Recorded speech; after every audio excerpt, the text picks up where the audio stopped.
Hey guys, welcome to the Bill Barnwell Show. I am Bill Barnwell. If you're listening to this in your favorite podcast feed, number one, thank you for listening. Number two, you can check out the show on YouTube this year, each and every week, 2 shows a week with my guests, talking about some of the most fun things in football, and then today, maybe not some of the most fun things in all of football. A night where even Joe Buck and Troy Aikman, by the third quarter, were almost actively insulted by the game that was in front of them. 2 games to discuss tonight here on the Bill Barnwell Show. We will find the interesting and hopefully the fun to talk about in these games, but no fun with what we discussed to start here. And joining me to talk about Dolphins, Jets, and the serious injury suffered by Tyreek Hill in this game is my friend, the excellent Patriots reporter for the Boston Herald. It's Doug Kyed. Doug, how are you? I'm doing well. How are you doing, Bill? It's great to see you, Doug. Very happy to have you on. Again, I wish maybe more fun or more compelling games to discuss, but we should start with the big news here from Monday Night Football, and that is the Tyreek Hill injury. Third quarter of this game, he caught an out on the sideline. I went to break very quickly. It became very clear that it was a serious injury. Don't know if you saw the replay. Pretty gross. I would strongly encourage you, if you are squeamish, to not check the replay out. It was very clear Tyreek Hill had suffered a serious injury. Quickly put in a brace, an air car or an air cast, I should say, carted off to the sideline. Reports from ESPN's Adam Schefter afterwards are that it's a dislocated knee, not even a dislocated kneecap, but even worse, a dislocated knee, typically associated with a multi-ligament knee injury. In my experience, serious concerns about Tyreek Hill's future. Doug, I just want to start with the injury. Obviously, as we record this, don't know what the diagnosis about his future is, but certainly would expect this to end his season. What does this mean for Tyreek Hill and the Miami Dolphins? Obviously a weird situation for them heading back to the end of last season when he opted out of a game and then requested a trade and then basically walked that all back. What does this all mean in the big picture for the Dolphins and Tyreek Hill? Yeah, the first thing that comes to mind for me is I follow a lot of Dolphins beat reporters on Twitter, and some of them have talked about potential Tyreek Hill trades. Like if the season continues to go downhill for the Dolphins, obviously that's completely off the table now. And really, I mean, you look at Tank Dell. Tank Dell had a dislocated knee last season, and he's still not back this year. And I think there was at least some expectation that maybe he won't play this season. So this is a long injury for Tyreek Hill, if it is in fact the dislocated knee. And yeah, unfortunately, I was watching the game on a split screen because I was watching both games, and I saw his leg and I was like, that can't be. Oh, it is, unfortunately. So a really gruesome injury, one of the worst that you see.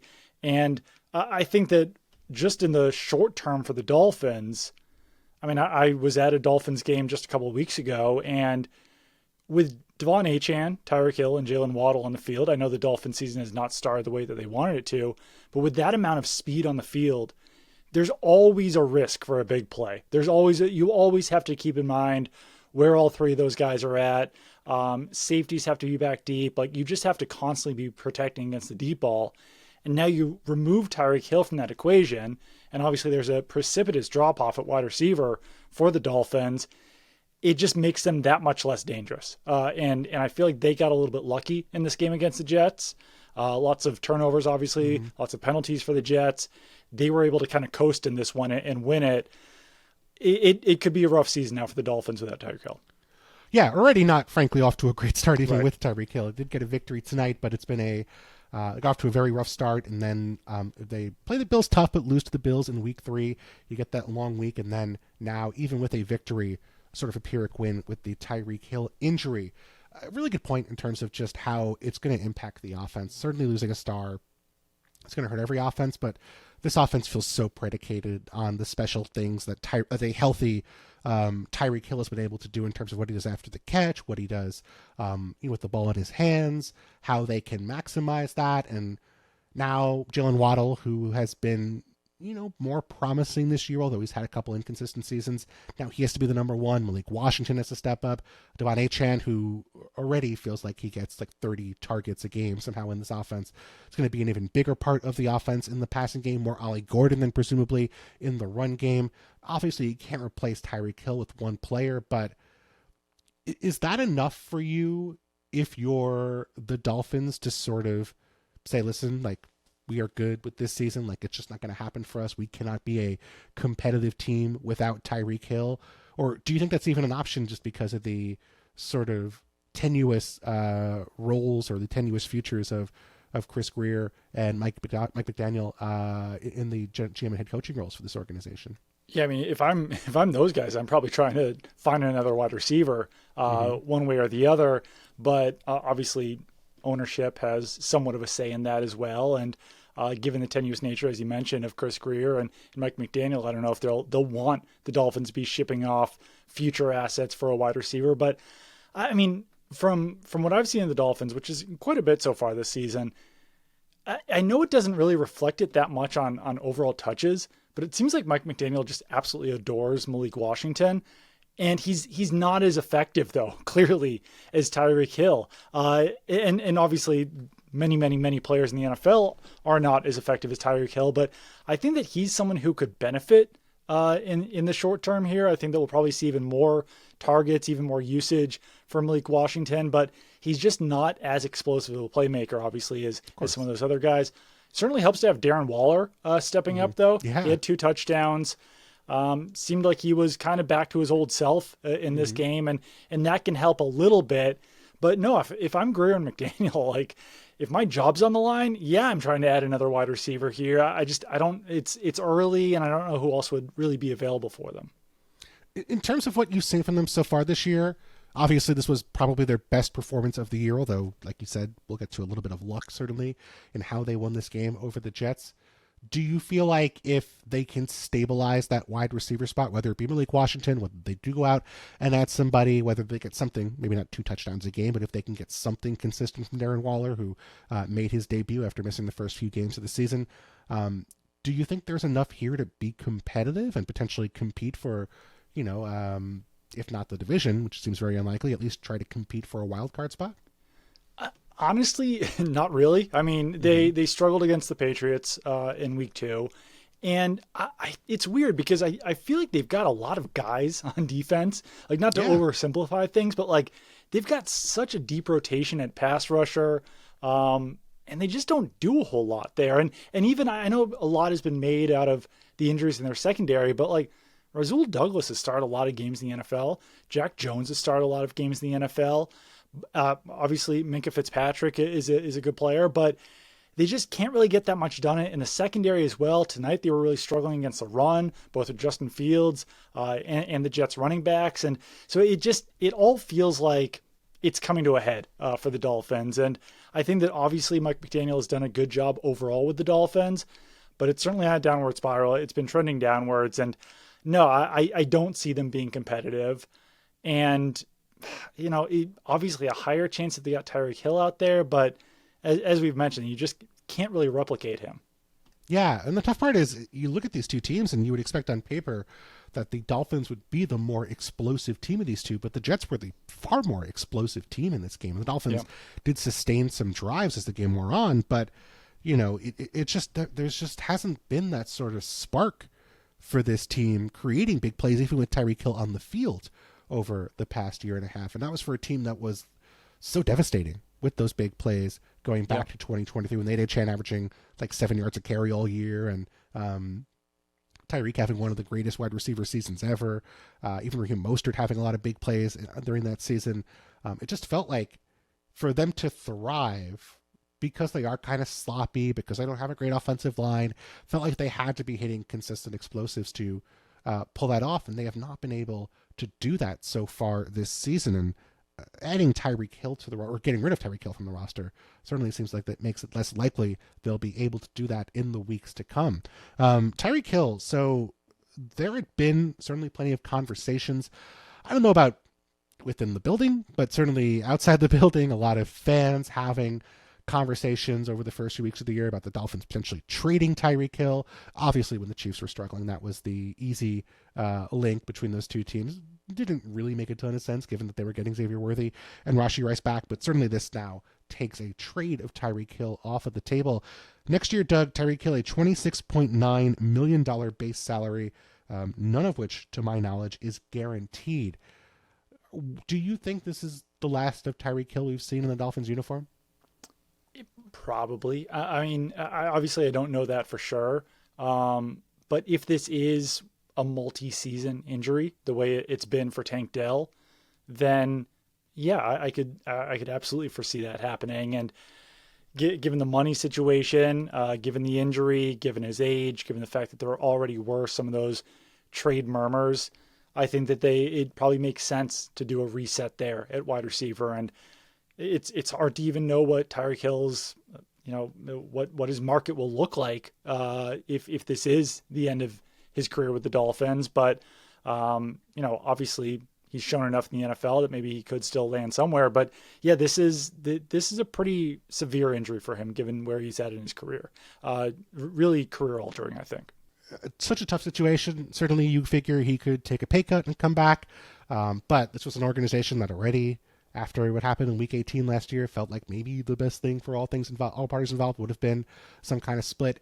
There will be interest in Tyreek Hill, you would imagine. There are off-field allegations of domestic abuse that are going to come into play probably in the next 12 months. Whether that's going to be litigated or whether the NFL addresses that is tough to say. But it does feel like sort of the end of an era for this team. Like there was a period where this was one of the up-and-coming teams in football, one of the most exciting teams to watch in football. After the Laramie Tunsil trade, after the Trey Lance trade, with so many first-round picks, going out and getting Tyreek Hill, getting Bradley Chubb, getting Jalen Ramsey, hiring Vic Fangio, Tua's ascension into being one of the league's most productive quarterbacks, the Devon H. and Raheem Mostert additions, and how efficient their run game was. It felt like this team was on the ascension for a while, and then almost just as quickly as they hit that peak, they fell apart. They lose Tua late in the year, don't win a playoff game against the Bills. Then the next year, they blow the division late to the Bills and then get frozen out in Kansas City.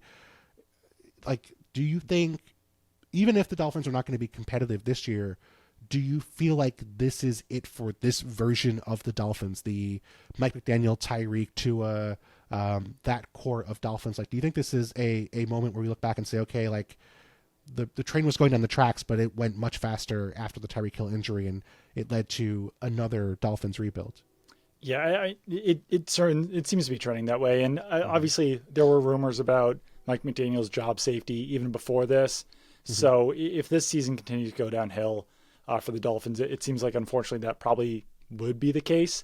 We'll see if Tua and McDaniel and that defense I mentioned can pull things together this season, but it's really not looking that way, even after this game against the Jets. Like I mentioned earlier, I honestly think the Jets looked like the more talented team in this game. I know that sounds silly when they lost, but like they lost because of turnovers. They lost because of penalties. They lost because of like mental errors. It wasn't based on the talent that was on the field. I think that game would have been a lot closer if they hadn't lost those 3 turnovers. And this easily could have been a loss for the Dolphins, especially the way that they were playing towards the end of the game. So no, it seems like this very well could be kind of the last year of this version of the Dolphins. And I don't know what happens with Tua after this, but yeah, I mean, this looked like it was going to be the next 49ers or Chiefs or Rams type offense in the NFL. And it did peter out for Mike McDaniel and the Dolphins. And there was definitely a lot of extenuating circumstances. I think that Mike McDaniel is still a very talented, smart offensive play caller, but it's a situation where you might see him take a step back into a coordinator role and then possibly ascend back up to a head coaching role. But when things went the way they did for the Dolphins, obviously over the last couple of years, and just given Mike McDaniel's kind of more eccentric personality, I could see a team maybe not immediately giving him a head coaching job after this season.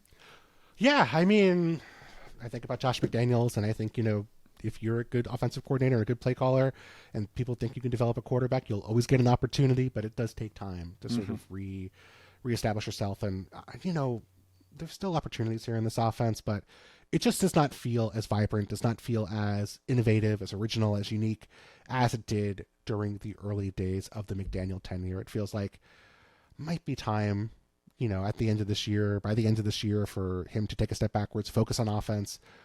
They've never really seemed to settle and land on the defense. I know Anthony Weaver's done, I think, a solid job the past year and a half, but they cycled through defensive coordinators. They had that year with Vic Fangio where he gets basically fired at the end of the year, and then he goes to Philadelphia and he wins the Super Bowl, and it turns out Vic Fangio is a really good defensive coach. They've let pieces go. Christian Wilkins been out the door. Robert Hunt, Javon Holland. I mean, some of the young players they did draft and develop have not been retained. Just kind of feels like, there's just not enough here in the cupboard. And then you move to the Jet side of things, and you mentioned the fumbles at the side of this game. Jack Jones with, an absolutely incredible play, punching the ball out on the 1 yard line as Jets are about to score a touchdown on their opening drive. Dolphins recover. The Jets fumble the opening kickoff in the second half and return it over to the Dolphins, who then turn that into a touchdown after the Tyreek Hill injury. A 14-point swing on those two plays alone, basically. And then that really decided this game, 27-21 in the long run.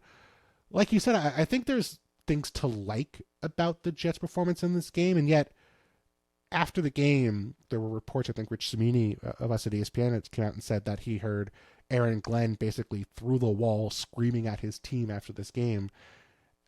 I can't really say I blame him. It kind of felt like a game where there was an opportunity to win this game for the Jets on the road, starting 0-3, and they just did not take it. They handed the Dolphins this game in a lot of ways. Yeah, and obviously you would be very angry as a head coach to see your team turn the ball over 3 times and have that many penalties, but that's also coaching. The coaches are there to prevent those type of mistakes and to coach their players up and to get them prepared. And obviously there's not anything that a coach can do on the field to avoid turnovers. But when your punt returner is fair catching a punt at the 3 yard line, like that's something that you should be coaching that player not to do. And there's a question of if that player should even be on the field in the first place when he also was the one who fumbled the kick return. So he can yell and scream at the team all he wants, but these are coaching errors, and you have to blame the coaching to some degree. And that's kind of what Mike Vrabel was dealing with after week 3 when the Patriots turned the ball over 5 times, when they had a ton of penalties. You kind of have to figure out how you're going to handle that. And it seemed like Vrabel's approach was not to yell and scream at his players. And then they came back in week 4 and won dominantly and didn't turn the ball over and didn't have a lot of issues with penalties. So obviously teams can adjust to this, but when you've started the season 0-4, and when you didn't really have a plan at quarterback, it seemed like all offseason, that's something that still really confuses me. And it was when like Rodgers was a free agent. I knew that obviously the Jets weren't going to re-sign Aaron Rodgers. They released him, but it was like, really, they're just going to go with Justin Fields and Tyrod Taylor. Like that's their plan here. And Fields obviously made some plays today, but you also just clearly saw the limitation that the offense has with Justin Fields at quarterback. Yeah. Quickly with the punt returns. Yeah. The other thing that comes to mind here is that the Jets did cut Xavier Gibson after week 1 when he fumbled.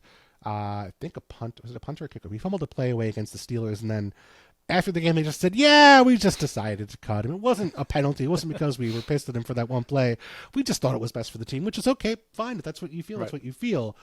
But then you're going to a backup. You're going to a guy you didn't think was worth the starting job in camp, and now Isaiah Williams had a very rough game here for the New York Jets, and you're hitting her after week 4, probably going to your 3rd punt returner in 4 games, which is not where you want to be ideally. If you're a NFL coach, you want to focus on other stuff. You don't want to be figuring out who's going to be returning punts for you on a weekly basis. And then the Fields argument, there wasn't a ton of great options available this offseason. I understand not wanting to go on the Sam Darnold roller coaster. I don't know if Sam Darnold wanted to go on the Jets roller coaster after his time in New York, although obviously he has played an excellent start to his season in Seattle. But I think the tough part with Fields is you're sort of hoping that you get the best of all the possible worlds with Fields. Like, there have been moments where he's been a really great passer, although that's mostly been in college. He's been a great downfield thrower. Obviously, he has incredible athleticism.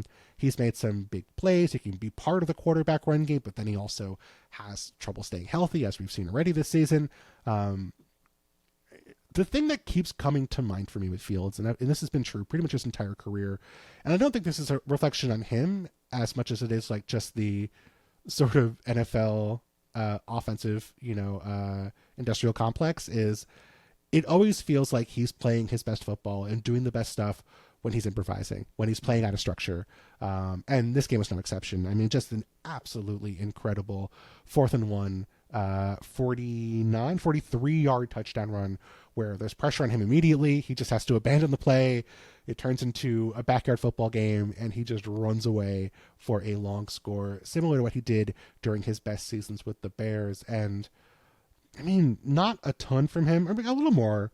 6 for 20, 6 for 37 otherwise in the run game. So, did impact in the run game, but not a ton as a passer. The numbers, I think, a little better than his actual performance, 20-27 for 226 and a touchdown. Did lose a fumble on 4th down in this game. A lot of that late as well. Mm-hmm. I mean, I guess my question is, like, do you think there's anything the Jets can do on offense to try to make their life easier? Like, do you think, obviously early in this game, they really leaned into the run, had a lot of success doing that, and then seemed to get away from it after they had so much success early? Yeah, I actually think this Jets team could be pretty dangerous on the ground, obviously. Mm-hmm. But I also think there's an element there where if you just completely try to take away the run, I don't know how much they'll be able to do through the air, because I almost kind of respect what they did at quarterback. Just if they're completely giving up on the year, then it's like, listen, we're not going to trade for Kirk Cousins. We're not going to sign some big name quarterback. Let's see what Fields can do. If it goes the way we think it will, then we'll probably have a high pick and take a quarterback. But I do think there are some building blocks. Obviously, they're there for the Jets. Garrett Wilson is a great player. I thought their 2 young offensive tackles played well in this game as well. And granted, like I mentioned, the Dolphins have a ton of names as pass rushers. Bradley Chubb, you mentioned, Matthew Judon, Chop Robinson, Jalen Phillips, but they didn't really do a whole lot to affect the game. So I think Fashanu and Membu have a bright future there at offensive tackle, and to be able to get those 2 bookends is huge when you eventually do find your quarterback. But it does feel like this is probably going to be a lost season again for the Jets. I can't anticipate them making much of a mark this season. They play, like I said, I think at times in this game they played a lot better than the Dolphins did, but you also have to consider the competition. I think that these are going to wind up being 2 of the worst teams in the AFC this year. Yeah, I mean, nothing to think that these teams are going to blow away the competition. Like you said, 13 penalties in this game. And I think, given what we saw from Justin Fields in years past, I don't think what you're seeing from him in New York is shockingly different. He's been very inconsistent so far this year. Certainly, did suffer a concussion, which did hurt things, but even before the injury, really struggled in week 2, was great in week 1. Some good moments in this game, but definitely some disappointing and stressful moments as well. The one thing I would say, though, for the Jets that I would say I was hoping to see more of this year was a better defense. And this defense was really good for a year and a half, 2 years, actually not really 2 years, and with Robert Saleh, and then they get off to a good start last year on defense at least. Saleh gets fired, and then the defense falls apart. And they could have gone for an offensive coach. They hire Aaron Glenn, who did great work in Detroit, especially at the end of last year when they were down to just, journeymen and guys off the street because they had so many injuries on the defensive side of the football. And you can't expect them to turn around the defense immediately, but this has not looked like a great defense at any point through 4 weeks. They have no takeaways through 4 games, and it doesn't feel like there's anything he can really turn to. He really had a lot of success with heavy blitzes, heavy man coverage last year in Detroit, leaned into that heavily during his time in Detroit. And then Tua in this game against man coverage, 9 of 11 for 106 and 2 touchdowns. I guess what I wonder is, do you think let me ask you this. What do you think would qualify as success for the Jets on defense this year? And do you think they can get there based on what you've seen after 4 games? Yeah, obviously improvement. Like if they can, obviously they should be a lot better given a lot of the pieces they've got on there. And clearly today they were put in some very difficult situations. But I mean, it feels like it should be a defense that's at least in like the top half of the league. So I think that's why I would consider a win for them.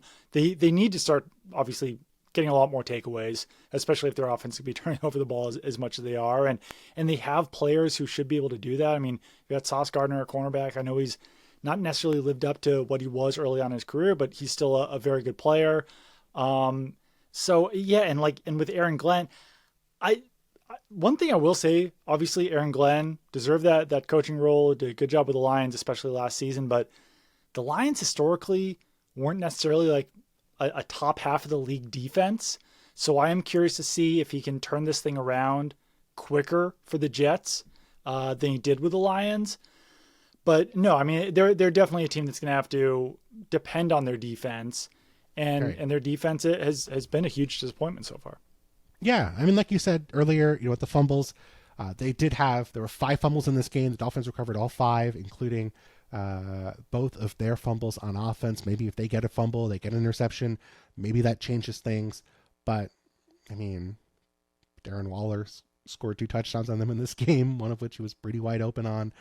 Dolphins had a lot of success with their boot game. It wasn't like the Dolphins were pulling out anything that the Jets have not seen before or seen on film. I just don't think they were reliably able to cover things in this game. And Sauce Gardner, to me, I think is if there's one player you would sit here and say, okay, we are hiring Aaron Glenn, he is going to make sure this dude is phenomenal, it'd be Sauce Gardner. And he just is not that guy right now. He's not the player who was maybe the best cornerback in football as a rookie, let alone in year 2. And that, I think, is the troubling thing is, okay, Aaron Glenn's not going to fix the entire defense overnight, but you would think if there's anything he would get right really quick, it'd be the secondary, and it would be the top cornerback and the guy who's going to be the focal point of your man-to-man coverage, because he, on paper, can cover anybody.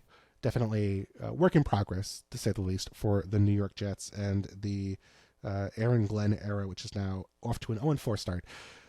An example of a coach who did get off to a slow start and then turned things around was Zach Taylor in Cincinnati. But after a rough start to the season, after they go 2-0, but with 2 kind of ugly victories, they've now had 2 of the worst losses really I've seen from any team this year. They get blown out by the Vikings with Jake Browning in his first start after the Joe Burrow injury. And then this game was just not competitive. I mean, the final score was 28-3. The Broncos outgained them by what felt like several thousand yards. And that was, frankly, this was like a B-, C+ performance by the Broncos offense. Like, they left a bunch of big plays on the field, and this easily could have been 45 or 50-3. And we'll get to the Broncos side of things, but just quickly with the Bengals, I mean, Jake Browning he's not going to be Joe Burrow, but when he played for Joe Burrow a couple of years ago, his numbers were fine. He had some big plays. He was creating within the offense. The Bengals felt good about Jake Browning as their number 2 in the case of Joe Burrow got injured. Obviously, you don't want Joe Burrow to get hurt, but they felt like, okay, we can tread water on offense with the pieces we have around our quarterback if we have to go to Jake Browning, and he has been unplayable these last 2 weeks. And I know the Vikings are good defense. The Broncos are a really good defense. Obviously, they've stacked the deck with great defenses to start his second run as a starter here, but it just felt like the Bengals could have played for 15 quarters and they were not going to score a touchdown in this game. It just felt like it was such a struggle, whether it was penalties, whether it was drops, whether it was sloppy play, whether it was pass pro. The run game was non-existent. I mean, it just felt like there was nothing doing for this team on offense the entire game. If I could give one unsolicited piece of advice to Jake Browning, it would be to try to find Jamar Chase a little bit more in the future. And T. Higgins for that matter. But no, I mean, I think that heading into this year, you would say that Jake Browning was probably like a top 10 backup quarterback in the NFL based on what we've seen based on what we saw last year. And no, it's certainly not looked that way at all so far. And just big picture here, like we were talking about the Dolphins, like, is this version of the Dolphins going to exist past this season? I think that you have to have a similar conversation about the Bengals, depending on how this goes with Jake Browning. And in some ways you would say, like, okay, that's not totally fair to, like, if it comes to firing your head coach because your starting quarterback got injured. But it also could be an excuse. Like, all right, this team was that bad with Jake Browning at quarterback. And it certainly seems like this team is, once again, like, until Joe Burrow comes back, probably going to be one of the worst in the NFL. If it really does go downhill, if they string together even more losses here, like, Taylor could wind up being one of the first head coaches fired. And then I think it gives you like a reset. And obviously they could still pull things together, but I know a lot of people have questioned Zach Taylor ever since their Super Bowl appearance. Like, that seemed like it was somewhat of a fluke for the Bengals. Yeah. You still have a relatively young quarterback in Joe Burrow. You don't want to waste his entire career. And I think that very smart, good, offensive, play callers would want to come to the Bengals. Yeah, maybe even sure. like, if you get a defensive head coach, maybe you get Mike McDaniel to come in as offensive. There are possibilities here down the road to pull this thing together for the Bengals, but it feels like they're just constantly trying these small fixes to get things back together. Obviously, they went all in on the offense, and that didn't work out when Joe Burrow gets hurt. So it all feels like it's coming to a head for the Bengals, and that this version of the Bengals probably won't exist for that much longer. Yeah, I mean, the difference, I guess, is, with the Dolphins, it's like, okay, probably moving on from Mike McDaniel. You would expect that. Chris Greer is probably gone. But that's like they could probably consider getting rid of Tua. They could get rid of Jalen Waddle. For sure. That could be a tear it down to the studs rebuild again. For the Bengals, they're not getting rid of Joe Burrow. They're not getting rid of Jamar Chase. They're not getting rid of T. Higgins. They might get rid of Trey Hendrickson based on the fact that he did not sign a extension past this season, and they clearly did not want to sign him to another deal beyond what he was getting paid. But you would figure the core pieces, at least on offense, are not going anywhere. It would just be a head coaching change. But the part that I think makes it tough for Zach Taylor is, even before the Joe Burrow injury, I know this team was 2-0. They beat the Browns 17-16 in a game where the Browns kicker missed an extra point and a chip shot field goal, and they beat the Jags in a game where both teams were basically trying to hand the game to each other and trying to lose, which, again, the Jaguars are 3-1. They are playing good football in some ways. They're playing horrific football in other ways. That was a ugly game, even beyond the Burrow injury. So last year, Joe Burrow's healthy the entire season, and the offense was great, but the defense was so bad that they missed the postseason. At what point does Zach Taylor making it to a Super Bowl not become the sort of thing on his resume that deflects criticism or deflects the possibility of thinking we could be better? If we, I think to your point, hire a defensive minded coach and we can just have a league average defense and we keep Joe Burrow healthy, we're in the playoffs every single season. Like, that is the caliber of quarterback Joe Burrow is. This was, I think, by Pro Football Reference's stats last year, he had the third best era adjusted passer rating in NFL history for a quarterback who missed the postseason. Like, it's staggering how bad things can be. And then in this game, the offense was hopeless. I don't know that the defense was any better, Doug. No, like, the defense, which did not it's not missing the best player, although Hendrickson did go out for a stretch with an injury. They couldn't do anything in this game. The Broncos ran for, I believe, over 150 yards in this game. They pretty much did whatever they wanted.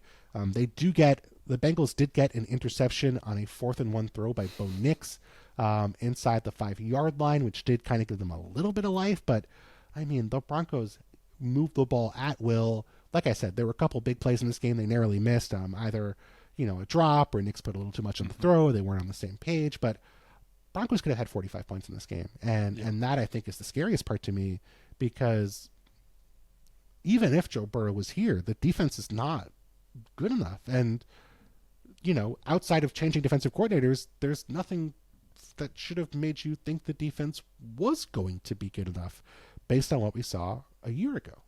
Yeah, they just weren't able to add enough pieces. They even like lost some pieces on defense. So Yeah. this was, and you mentioned like the interception. Bo Nix basically handed them that turnover. Yes. Not the greatest pass from Bo Nix there.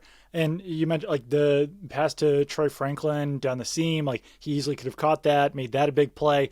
There were certainly a lot of plays that were left on the field by the Broncos. It didn't feel like the Bengals were doing anything spectacular to stop them in this game. So it would almost be like more disappointing, I feel like, for Bengals fans if Burrow did stay healthy again this season and then they missed the playoffs again. I misspoke earlier and said last season for Burrow. It was obviously 2 years ago that he had the injury. But yeah, I mean, that would almost feel like more disappointing for Bengals fans. I know that obviously they would have loved to see Joe Burrow this whole season. It's devastating he's going to miss most of the year, or at least a half the year with turf toe.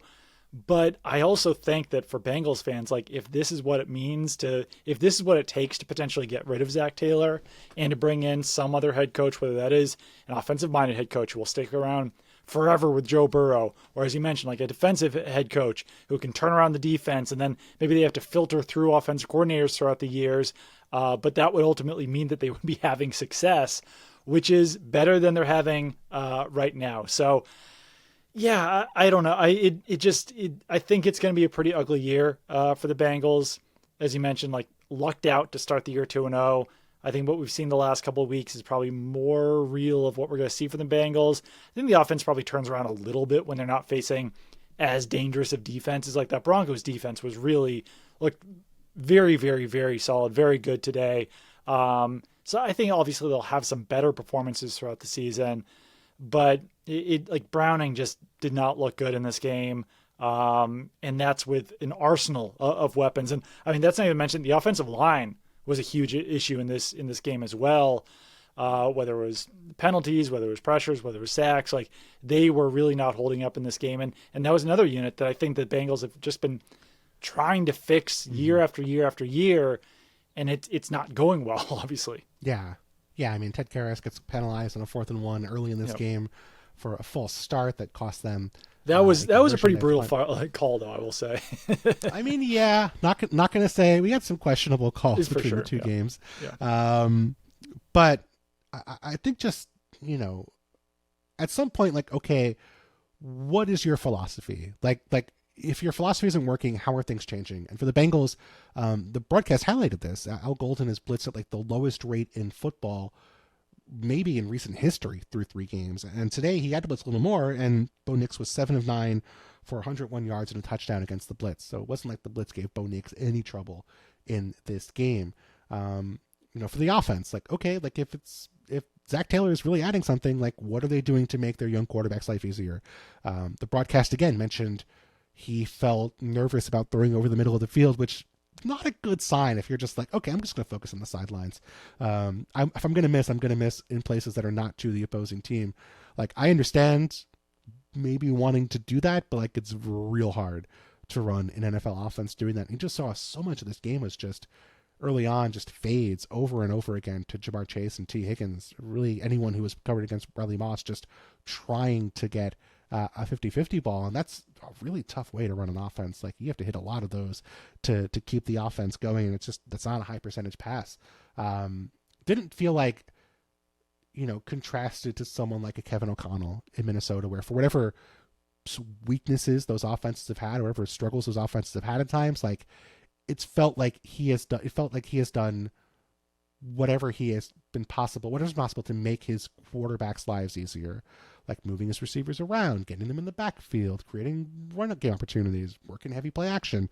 And maybe that's just because the offensive line's such a mess, but I mean, they had nothing working in this game. There was nothing they could go to and say, okay, at least we can do this. Like, we could build off of this, whether it's RPOs, the screen game, the run game, anything to work off of as like a starting point. They just did not have. And so that's the tough part to me. It's just like, even though you're play tough defenses, you just look at this and say, okay, like, what do we feel good about calling next week? Like, when we play next week against the Packers, I believe, what concepts do we feel good about? What can we lean upon and build upon in our game plan? And you mentioned Zach Taylor, and the guy who just keeps coming to mind for me is the offensive coordinator of the Buffalo Bills, Joe Brady, who was the OC at LSU and Joe Burrow and Jamar Chase were at LSU the year they won the national title. It just feels like, if Zach Taylor is not going to put his quarterbacks in a position where they can thrive, I don't know that Joe Brady's a genius. I don't know if he's going to make it work, but it does feel like, wouldn't be the worst idea in the whole world to get the guy who made Joe Burrow and Jamar Chase into national champs at LSU. On the Broncos side of things, though, Doug, tough start for them, 1-2. Obviously, a last-second loss to the Colts a couple weeks ago, which they felt pretty rough about. A dominant victory, and certainly a great defensive performance. That's not surprising. On the offensive side of the ball, Bo Nix, solid day for him. He went 29-42 for 326, 2 touchdowns, that pick near the goal line as well. Great running day for this team. Like I said, did leave some plays on the field, but do you feel like this was a get back on track game for Bo Nix and the Broncos offense? Or do you think it was more just like we could do no wrong because the Bengals were offering no resistance whatsoever, and there was no pressure on the offense to do anything in this game but just not turn the football over? It felt a little like the latter. I think the Broncos offense obviously was effective in this game, but it does feel like anyone probably could have been effective against the Bengals in that game. It's interesting watching Bo Nix because it does feel like he's taken a step back this year. And I think he was in an advantageous position last year as like the older quarterback who knows what he's doing. Like he's got the experience over some of the less experienced quarterbacks. And then sometimes you do see those players take a step back in year two. Like I'm trying not to mention the Patriots that often, but like Mac Jones is a prime example of it, where he was a relatively experienced quarterback coming to the Patriots, had a great season in 2021 and took a massive step back in 2022 and has never really recovered from it until a couple of good games this season. I don't think that's going to happen to Bo Nix, but it does feel like, like he's clearly taken a step back this year. This was a little bit of a get right game for him. But I mean, I didn't come away with it thinking like, okay, there's the Bo Nix that we were expecting to take the second year leap this year. It was just kind of a get right game that maybe they can build off of. Yeah. I think the tough part, if you're a Broncos fan, is like, you see stuff that really excites you. Yeah. When Bo Nix is confident, when his footwork is good, like there was one drive where he hit a seam up the sideline to Troy Franklin for a big gain, and then hit Cortland Sutton on a seam up the slot for a touchdown. 2 great throws, gets to the end of his drop, his footwork is consistent, the ball's out on time, and it's like a powerful throw in the exact spot it needs to be, and you're like, man, that dude is awesome. I am so excited about this guy for the next decade. And then you get like a lot of stuff, especially not in this game, but more in the games where he has to throw under pressure, when he's playing a tougher defense like the Chargers, when he has to create out of structure. I don't think anybody knows what you're going to get from Bo Nix in those moments. You don't know what your footwork's going to be. You don't know about the decision making. You don't know where the ball's going to go. I do trust Sean Payton to create opportunities. There's been big plays in every game that's been available to Bo Nix. I just think, like, it's sort of like a lesser Caleb Williams problem, where like you get a guy who is just going to try some stuff, and sometimes that works, sometimes it doesn't. And when you don't have that, what you have is a quarterback who is really limited, I think, and sort of sheltered in the way maybe that Mac Jones was as a rookie with the Patriots, where I think Josh McDaniels that year did a really good job of protecting Mac Jones. When it was 3rd and long, it was, okay, we're running a draw, running a screen, running a swing pass. We're getting the ball out of your hands quick. We're not dropping you back on 3rd and long against great pass rushes and great defenses, because it's just not where you're ready for yet. You're just not at that level yet. And with Bo Nix, it's quarterback run game. It is screens, swing passes, draws, RPOs. Like, it is stuff designed to take a lot of the pressure off of his plate and get the ball out of his hands quickly, which is fine. There's nothing wrong with that as sort of an offensive architecture. And you saw that work in this game because the Bengals were not tackling well, and the Broncos were really good about getting guys in positions to move the football and made a lot of big plays. I think their playmakers had really good games on the whole. But that guy who is going to rip those seams, going to rip those big plays downfield, like, he's physically capable of doing that. He just does not show that on a consistent basis. And that really seems dependent on the quality of the defense and the game script he's in. In this sort of game, bad defense, playing from ahead, I think Bo Nix is going to look good a lot of the time. Yep. But I just don't know that, like, next week they go to Philadelphia to play the Eagles. Like, are you more confident about how Bo Nix is going to play in that game based on what you saw from him today? No, definitely not. Yeah, if Sean Payton can get some consistency out of Bo Nix, then yeah, I think that they could have a great partnership for years to come. I'm certainly not saying that, like, this is the end of Bo Nix the way that it was for Mac Jones in 2022, but you do see that there are limitations there. And when there are limitations, he kind of has to be perfect in everything else. And like you're saying, it just hasn't been consistent enough this season yet. And they are doing a lot to help him out. But when you constantly have to help out your quarterback, that's also going to limit your offense. And that makes you obviously a lot more predictable on offense as well. So, yeah, I mean, I'm curious to see if he can turn this around, because it is interesting that you do see some of those, like, you expect the second year leap out of a quarterback, but it doesn't always come. Like CJ Stroud, obviously, it didn't come for him. It doesn't come for a lot of these quarterbacks. And for Bo Nix, it hasn't happened this year. And for other quarterbacks like Caleb Williams or Drake May, they've just been significantly better so far this year. Yeah, and certainly wouldn't rule it out. It's still, we are 4 games into Bo Nix's second season, and he's been fine so far as a quarterback. Like, if he ends up being the 20th best quarterback in the NFL over his first 4 years with this defense, with Sean Payton, that's okay. Like, it's not what you hope for. You want more than that if you want to win a Super Bowl, but, like, that's fine. He's going to make very little, and that's going to be a guy who will win you a lot of games against bad teams, and maybe you'll sneak in with your defense into a victory against a really good team. I think the one thing that would give Broncos fans real hope, beyond just the fact that Bo Nix looked fine in this game, but the run game was really impressive. 30 carries for J.K. Dobbins and R.J. Harvey, 159 yards on the ground. Granted, the Bengals looked like they were asleep for the second half of this game. Like, and to be fair, I think a lot of the audience may have been as well. But, you know, that's the one thing where they did not have a great pure run game last year. They had RPOs, they had Bo on the quarterback run game, on scrambles, but their, like, designed run game was not great last season.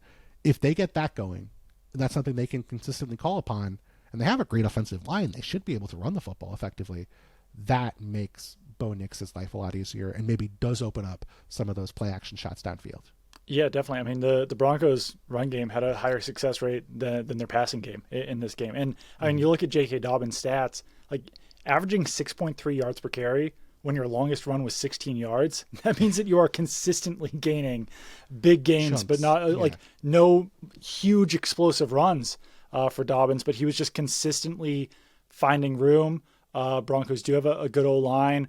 I felt like on that interception by Nix in the red zone, probably should have been running the ball a little bit more there, because they were so effective in the game, and that obviously it didn't matter in the long run. They still won this game handily, but it does feel like, based on today at least, they can depend on that running game a little bit more, and having that two-headed monster of Dobbins and Harvey should certainly help Nick, should help the offense, and that combined with the defense could make this Broncos team still dangerous this season. Yeah, I mean, if you're going to shelter your quarterback, the way you do that is avoid 3rd and long, avoid obvious passing situations, throw on early downs, run on later downs.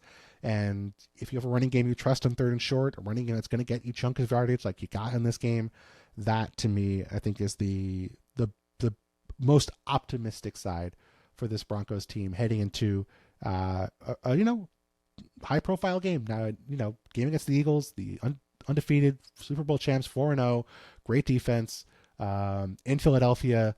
Like, this was a primetime game.